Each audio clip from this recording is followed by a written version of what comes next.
My mom would be at all my sporting events. Let's say I was playing football, okay?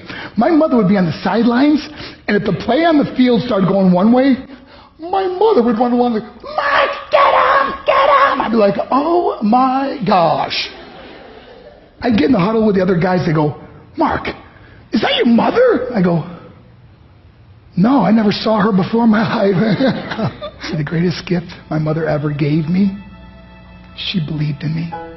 I have overdosed on drugs on 3 occasions where I should have been dead. But I believe I was kept here for a reason. You show me your friends, I will show you your future. How do I know this? I hung out with losers, and I became the biggest loser of them all because I gave up everything I dreamt about as a little boy because of who I chose to surround myself with. My friends would drive me home at 2, 3, 4 in the morning. We'd be drunk and high, laughing in the car. We'd pull up in front of my house in New York. They go, Mark, the light's on. I go, oh man, my mother's up. See, my mom wouldn't go to bed until she knew her son was still alive. I'd walk in, she'd say, hi Mark, how was your night? I go, it was good, Mom, I'm just going to go to bed. She goes, can I talk to you for a minute? I go, Mom, I'm tired, I'm just going to go to bed. She goes, Mark, I haven't seen you all day and all night. Can I please talk to you? I said, man, just leave me alone. You bug me. I'd slam my bedroom door on the one person who believed in me. I was on a worldwide tour and we were wrestling overseas in Japan. After my wrestling match, I went upstairs in my hotel room and I fell asleep. There was a knock at my door at 3 o'clock in the morning. I got out of bed, I looked through the safety window and I could see it was a Japanese promoter. So I opened the door and he said, Mark, you need to call home. There's been an emergency. I went and got on the hotel room phone. I called back to the United States and said, hey, what's going on? They said, Mark, I don't know how to tell you this. I said, just tell me what happened. I was going to start crying. They go, Mark, I can't tell you. I said, just say it. They said, Mark, your mother died.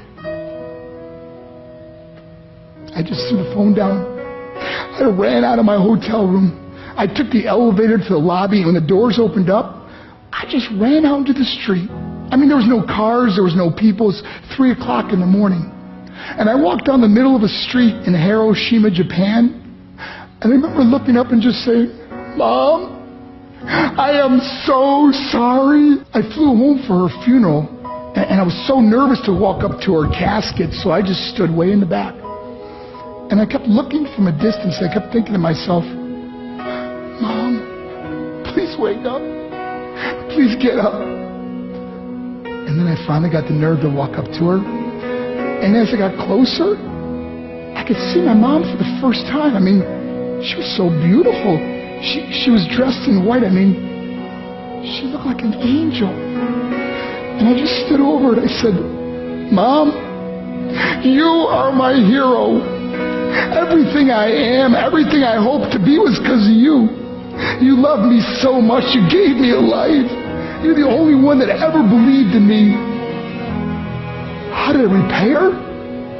By getting drunk? By getting high? By getting stupid? By hanging out with losers? For what? All she ever wanted to do was talk to me. I wish I could talk to you now, Mom. I wish you could see what I'm doing. Why couldn't I have been a better son? We are defined by our choices. But if you surround yourself with people involved in drugs and alcohol and pills, it's a dead end. I'm not here to preach to you. I'm here to tell you I lived that life. It leads to broken hearts, broken relationships, broken dreams, and death. For what? To get high? If you have a mother or a father, when you go home, tell them how much you love them. See, my whole life was about being rich and famous. I had to be a millionaire. I had to win the race. I had to win the race at the expense of my marriage, my family, my friends. For what?